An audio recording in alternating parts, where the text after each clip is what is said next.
While this report mainly covers how police can use their badges to get out of crimes or misconduct that they engage in, there's a more ominous thread here, something that we need to take a look at.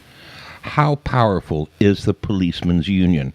How much legislation have they been able to have passed through threat to protect the police as much as they do? Sitting in an office chair in the middle of the street in 2013, Bobby Bennett was having a mental breakdown. This is for my son. Within 21 seconds after the responding Dallas police officer got out of his car, Bennett was hit with 4 rounds of bullets.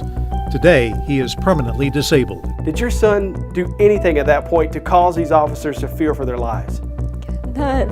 The officer faced 5 years to life in prison, but instead was offered a plea deal, gave up his police license, and received only 2 years probation. This is a simple fact that this guy can never be an officer again.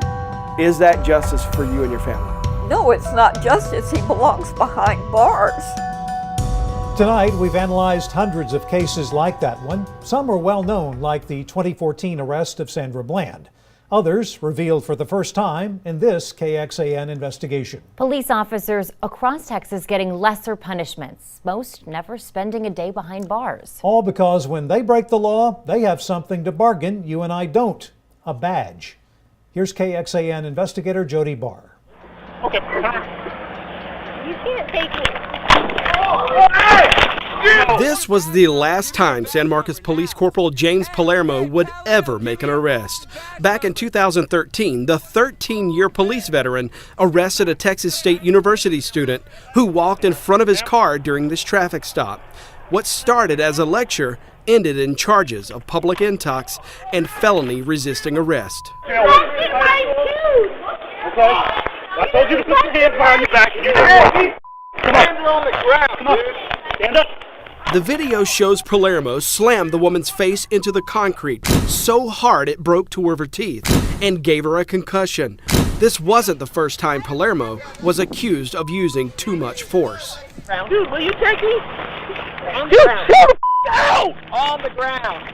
Just 2 months before the Texas State student's arrest, Tyler First found himself face-to-face with Corporal Palermo.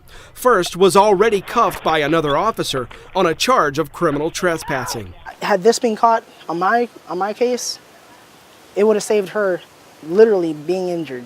The arresting officer asked Palermo for help. On the ground. Dashcam video shows Palermo did exactly that. I got a taser. No!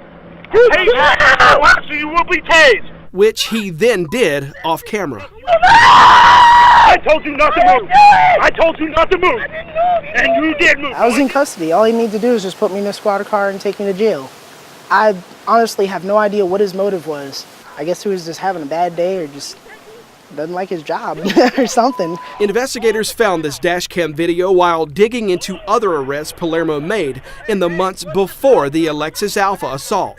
But prosecutors never charged Palermo in Tyler First's case. In the case where he slammed the young woman, he was indicted on a charge of aggravated assault by a public official. Palermo faced between 5 years and life in prison. My initial impression when I watched that video was actually very shocking. Prosecutor Brian Erskine says trying Palermo in Hays County, where jurors would likely sympathize with a police officer, could have ended in an acquittal, meaning Palermo would be back to policing the streets. So the DA's office offered him a deal to avoid prison: surrender his police license. And that bargaining chip is a huge piece. It says you can no longer be that person. You will no longer be an authoritative person in a position to ever cause somebody harm like that again. Deals like that happen a lot in Texas. Our 5-year analysis of nearly 300 criminally accused officers across the state who gave up their police license shows just 11 went to prison. In fact, the majority, 245, were able to leverage their license for a lesser sentence. And more than half of those cases were felony charges. Some avoided prosecution altogether. Coming up, an inmate scarred for life, and the Travis County jailer who burned him never spent a day in prison. I feel like that wasn't justice at all. I mean, What does it take? Would it take for me to die in that cell for me to get proper justice? Prosecutors say they're forced to make deals like this because of Texas law. So what are other states doing differently? Some people will look at this and say, a cop got a favor. Do you disagree with that? I understand how the public would look at it. He didn't get a favor. He got what I knew I could prove.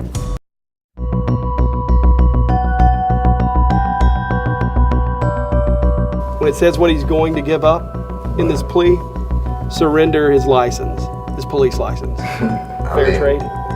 Most definitely not a fair trade. So, yeah, we're going to try to take that license away if we have any leverage. Texas peace officers who break the law getting plea deals most of us can't. Prosecutors tell us there's a good reason, even if it means these officers rarely end up in jail. I dropped the mattress, but I had a blanket covering over me. After they shot the first shot, the blanket ignited. So I threw the blanket off of me, but it had caught on to my thermal pants and my thermal top. Dacius Parker, now an inmate at a state prison near Wichita Falls, left the Travis County Jail in July 2015 with second-degree burns across his body. So at the time, I'm trying to put the fire out on my arm and put the fire out on my legs. From there, it just went kind of bad. It happened when jailer Dustin DeMolfi and the sheriff's extraction team were trying to force Parker from his cell. Instead of using tear gas like he was supposed to, DeMolfi admitted in this interrogation video that he grabbed a pyrotechnic round and fired it into Parker's cell. But I'm yelling, I'm screaming and telling the officers, I'm on fire, I'm on fire.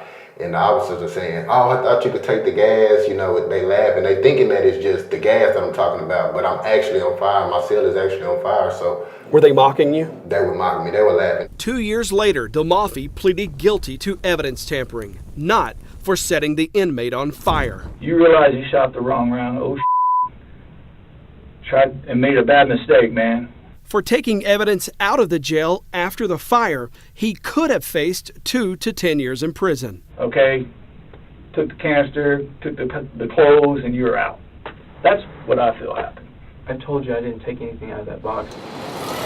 But the Travis County DA's office made him a deal to surrender his police license and 3 years probation, which he finished in 2018 after serving only 5 months. Now, the case is dismissed. Are you satisfied with the outcome of that case? Yeah, I think they got an appropriate disposition. I am looking at a young person in a corrections position who went into a courtroom and pled guilty to a felony, was placed on community supervision, and lost his career. So that's pretty strong punishment. Travis County DA Margaret Moore says her office was in a tight spot. Juries, she says, are sympathetic to police officers, even toward officers charged with crimes. That peace officer license is a very, very important consideration. And there are instances where the objective to do justice will give heavy weight to the surrender of that license. Of the hundreds of cases we analyzed, very few officers served prison time. For those who do get jail time, giving up the license often helps reduce charges and time behind bars. One was San Antonio area school resource officer Manuel Hernandez. In 2014, prosecutors charged Hernandez with sexually assaulting a student on this campus. An assistant Bexar County DA gave Hernandez a plea deal, reduced the charge to improper relationship between a student and educator, served 6 months in the county jail, and 10 years probation. Instead of the 2 to 20 years he originally faced, Hernandez also wouldn't have to register as a sex offender, and he'd have to give up his police license. What caused you all to downgrade the charge in this case? The extra improper student-teacher relationship was a viable charge, and as I learned the case, learned the facts, I learned that we had no objective evidence of sex, just the allegation.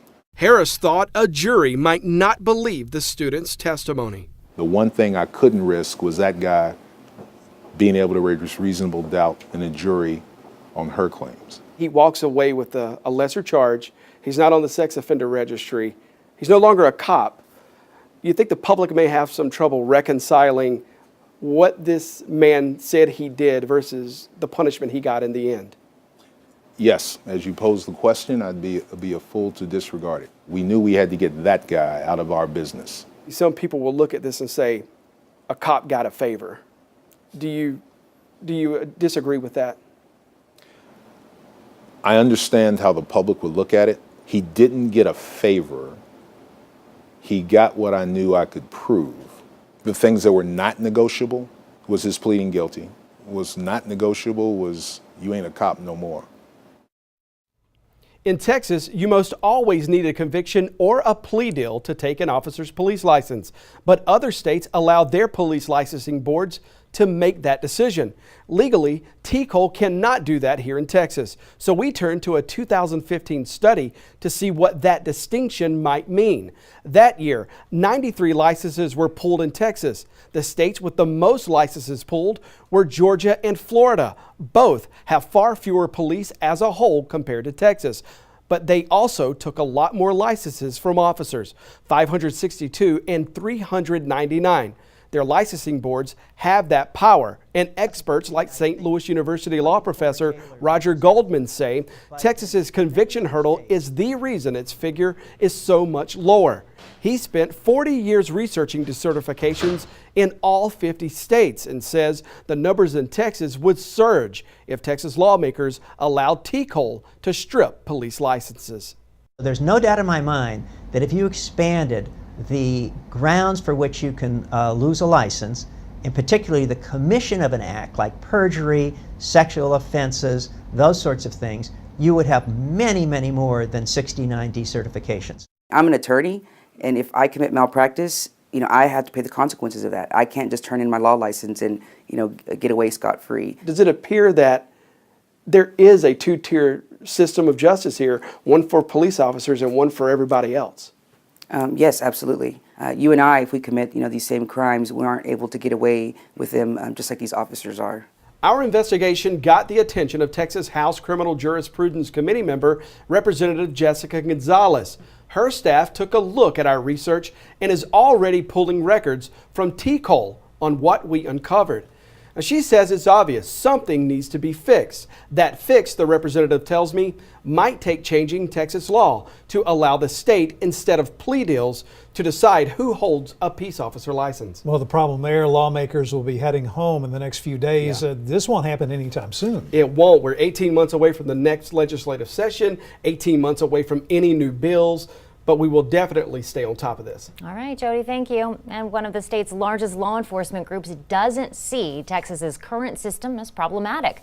The leader of the Texas Municipal Police Association tells KXAN sometimes officers fail at their jobs, quote, because they are human, and that allowing TCOLE to revoke licenses without a conviction would undermine the officer's fundamental rights.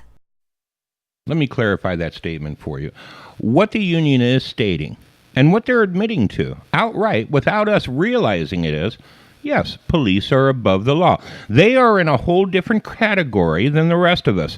If I'm working for a company and they're not satisfied with my work, or they're not satisfied with my performance, they can fire me. Obviously, the unions believe that police are above that. I'm John Masters. That's my story. And I'm sticking to it. Check it out, Life Hacks, on the nature of the mind and the nature of reality. Link is in description. Check it out.